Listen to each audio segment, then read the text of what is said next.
Bonjour à toutes et à tous, je suis ravie de vous retrouver. N'hésitez pas à vous abonner et activer la petite cloche pour être notifié de toutes les prochaines vidéos et les prochains contenus qui arriveront sur cette chaîne. Donc aujourd'hui, on va aborder une thématique sur les relations humaines de tout type.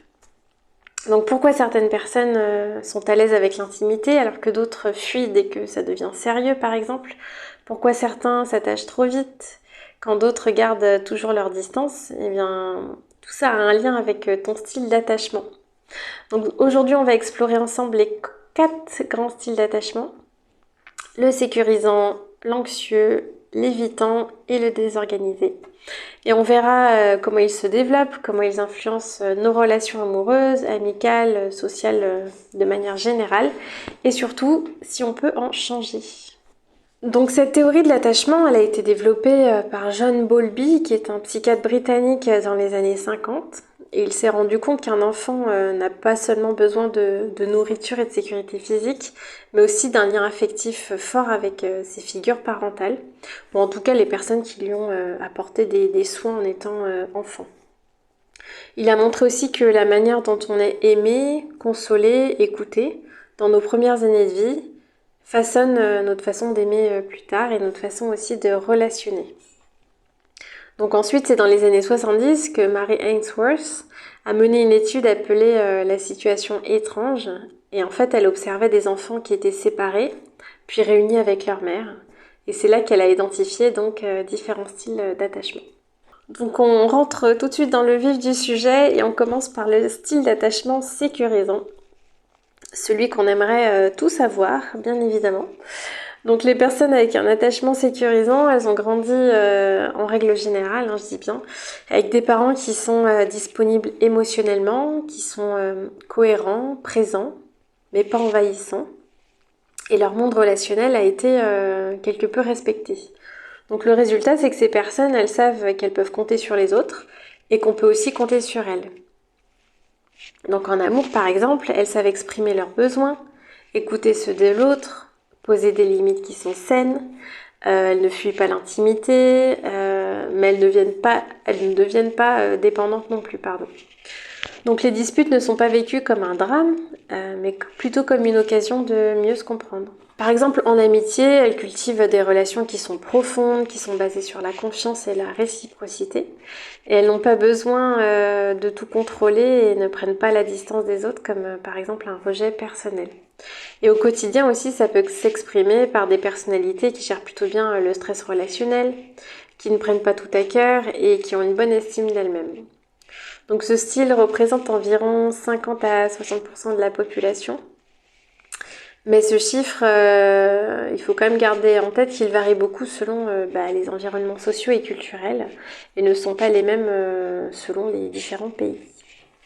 Passons maintenant au style anxieux, aussi appelé le préoccupé. C'est un style qui est un peu moins chouette que celui du sécure. Parce que ce style il se forme souvent quand un enfant a grandi avec des parents qui étaient inconstants, parfois chaleureux, parfois absents émotionnellement. Donc le message implicite, c'est ton bien-être dépend de l'humeur des autres. Donc en amour, par exemple, ces personnes, elles ont souvent très peur d'être abandonnées, d'être rejetées.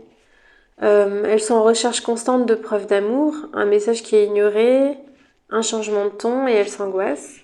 Elles peuvent aussi devenir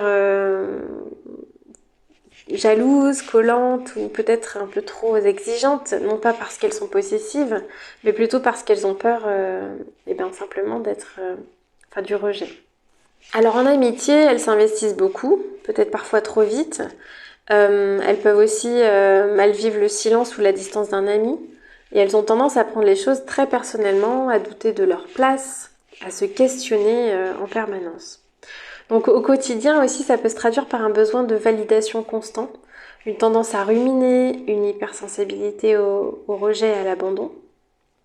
Et le paradoxe, c'est que ce style est souvent attiré par des personnes qui sont évitantes, ce qui crée en fait des relations très déséquilibrées.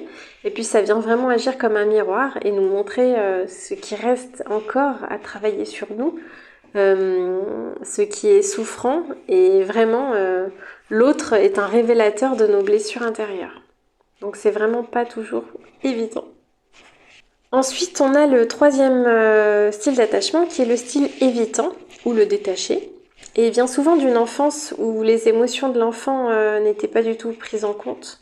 On l'a peut-être félicité quand il était sage ou quand il était autonome, mais ignoré quand il était triste ou en demande de plus d'attention, de plus d'affection.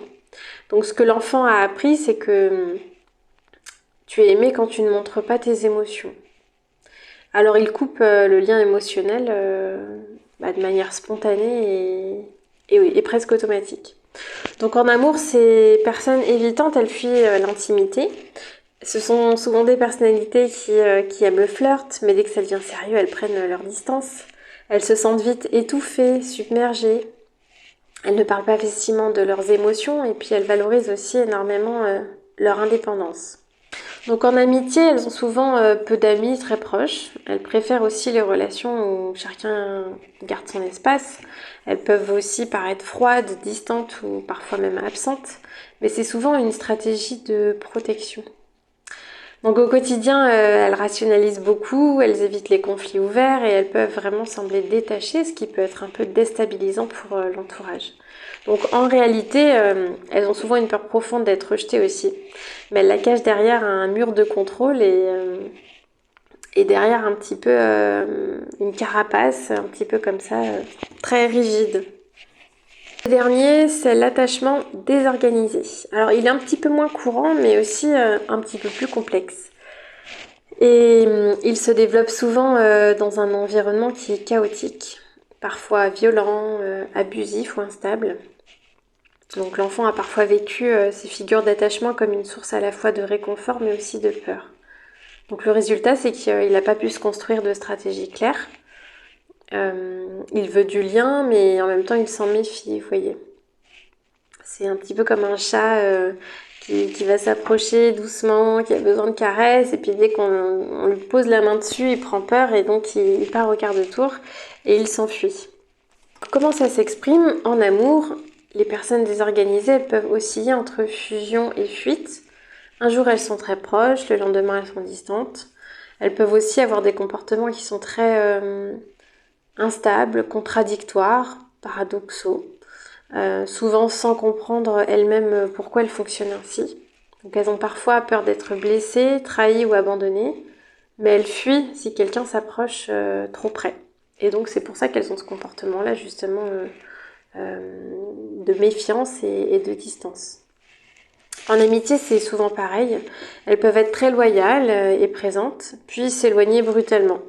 Leurs réactions peuvent sembler souvent trop intenses parce qu'elles vivent des émotions qui sont très fortes à l'intérieur, mais qui ne sont pas forcément visibles aux yeux de l'extérieur. Donc c'est pour ça que parfois on ne les comprend pas et on se demande pourquoi telle ou telle réaction, un petit peu comme des surréactions ou des choses qui sont un petit peu très impulsives. Donc au quotidien, il y a beaucoup d'anxiété, il y a une grande sensibilité aussi à l'injustice et au rejet, et un manque de confiance, à la fois en elles, mais aussi en les autres. C'était voilà pour les 4 grands styles d'attachement. Donc si tu te reconnais dans un style d'attachement insécure, ne t'inquiète pas, t'es pas condamné à rester comme ça. Parce que ces styles d'attachement, bien évidemment, ils peuvent évoluer. On parle d'attachement sécurisé acquis, grâce à la thérapie, à des relations saines, à un travail d'introspection, et tu peux transformer peu à peu ta manière d'entrer en lien avec les autres.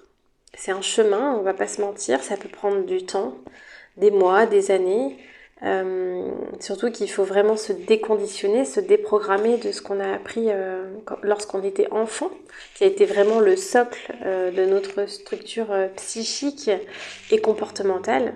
Et c'est pas magique, mais bien évidemment c'est possible. Alors j'espère que tu as pu peut-être déceler un petit peu ton style d'attachement au travers de cette vidéo. Peut-être que tu le connaissais déjà, peut-être que tu te retrouves dans plusieurs. Tu peux me partager en commentaire ton ressenti si tu le souhaites, ton expérience ou tes questions. Et si ce sujet t'intéresse, eh bien on pourra peut-être l'aborder plus longuement ou aborder d'autres contenus autour de la psychologie ou des relations humaines, mais aussi du développement personnel. Donc je te remercie d'avoir regardé et je te dis à bientôt pour de prochaines vidéos.